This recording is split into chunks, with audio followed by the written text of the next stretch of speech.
17 ఏళ్లకే industry రికార్డులు తిరగరాసింది. 23 ఏళ్లకే వ్యభిచారంలో arrest. ఈ heroine కథలు మామూలుగా లేవుగా. ఇండస్ట్రీలో ఎప్పుడు ఎవరి ఫేట్ ఎలా మారుతుందో అస్సలు ఊహించలేము. మరి ముఖ్యంగా చాలామంది హీరోయిన్లు ఎన్ని సినిమాలు చేసినా తగిన గుర్తింపు రాక కెరీర్కు ఫుల్ స్టాప్ పెట్టేస్తుంటారు. మరికొందరు మాత్రం 1, 2 సినిమాలతోనే తిరుగులేని గుర్తింపు తెచ్చుకుంటుంటారు.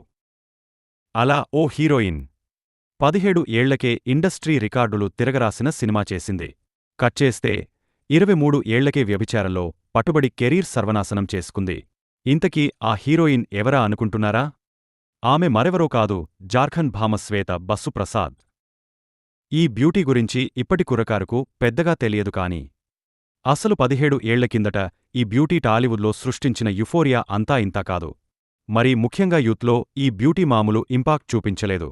అప్పటికే ఇండస్ట్రీని ఏలుతున్న కాజల్, సమంత, త్రిష, శ్రియాలను కూడా కాదని చాలామంది యూత్ వాళ్ల గుండెల్లో శ్వేత బస్సు ప్రసాద్ను నింపుకున్నారు.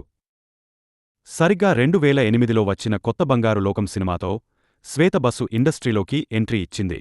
తొలి సినిమాతోనే తిరుగులేని స్టార్ డమ్ సంపాదించుకుంది. ఈ సినిమాలో స్వప్న రోల్లో ఇరగ్గొట్టేసింది. అసలు క్యూట్ ఎక్స్ప్రెషన్స్, మాటల పలుకులు భలేగా అనిపిస్తాయి. ఇప్పుడు ఈ సినిమా చూస్తుంటే నిబ్బి లవ్ స్టోరీ అనిపిస్తుంది కాని అప్పుడు యూత్కు ఇదే క్రేజీ లవ్ స్టోరీ.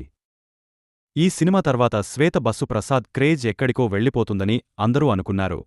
మరి ముఖ్యంగా స్టార్ హీరోయిన్ అవుతుందని అనుకున్నారు. కాని ఊహించని విధంగా అసలు పెద్ద సినిమాల ఆపర్లే రాలేదు.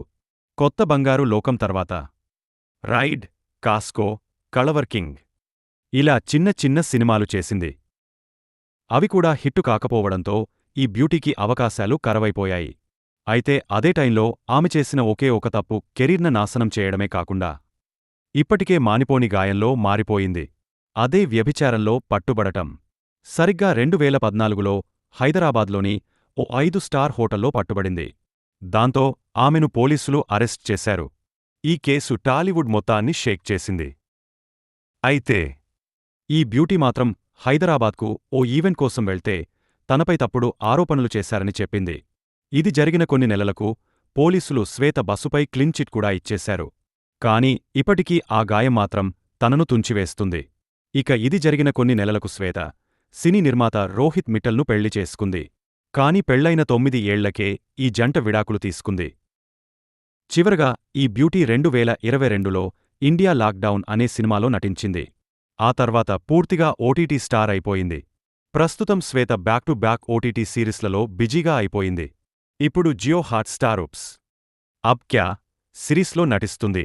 తెలుగులో చివరగా మెగాస్టార్ మాజీ అల్లుడు కళ్యాణ్ దేవ్ హీరోగా నటించిన విజేత సినిమాలో ఈ బ్యూటీ నటించింది. మరిన్ని సినిమా విశేషాల కోసం మా ఛానల్ని సబ్స్క్రైబ్ చేయండి.